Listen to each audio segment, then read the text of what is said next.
Okay, may hapon may hapon. May utos yung tanan mga ma'am sir, mapagipag-uli na mo gikan sa simbahan mga ma'am sir. Salamat sa atong buhay na Dios kay ang iyang pulong nagapa-remind na pud sa ato ang matag usa nga kinabuhi no.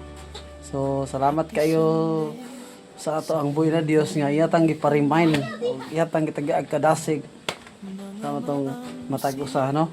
So muna ko pag-ingon wala ta ni simba para maluwas ta no. Ni simba ta kay kita giluwas na sa atong buhay na Dios.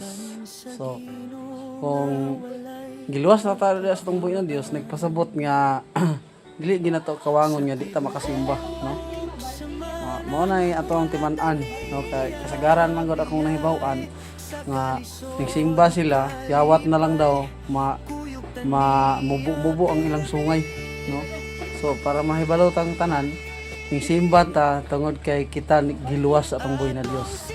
So mo na pinaka-purpose o pinaka-nindot diya nga ang atong pagsimba dili wala ta ning simba para makuhaan atong sala no. For your information, sukad sa atong pagtuo pagdawat sa atong buhay na Dios, nagsimba ta mo na hinungdan nga giluwas na ta sa atong buhay na Dios. Anaram na siya. Kung napil nimo nga ano bitang na-realize po na ko ba kanang bitang dili ko makasimba sa Domingo.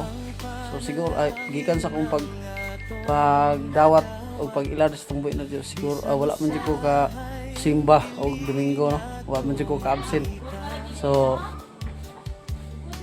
salamat sa atong buhay na Dios kay anang para sa kuha murag hawang gid ako ang kinabuhi ko dili ta makasimba sa buhay na Dios.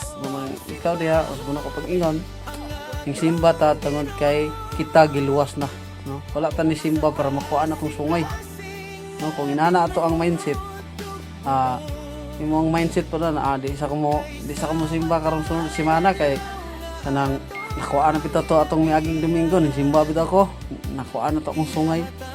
So pagsunod semana pagsunod Domingo dili ka mo simba kay imong mindset man kay simba ka para makuhaan imong sungay.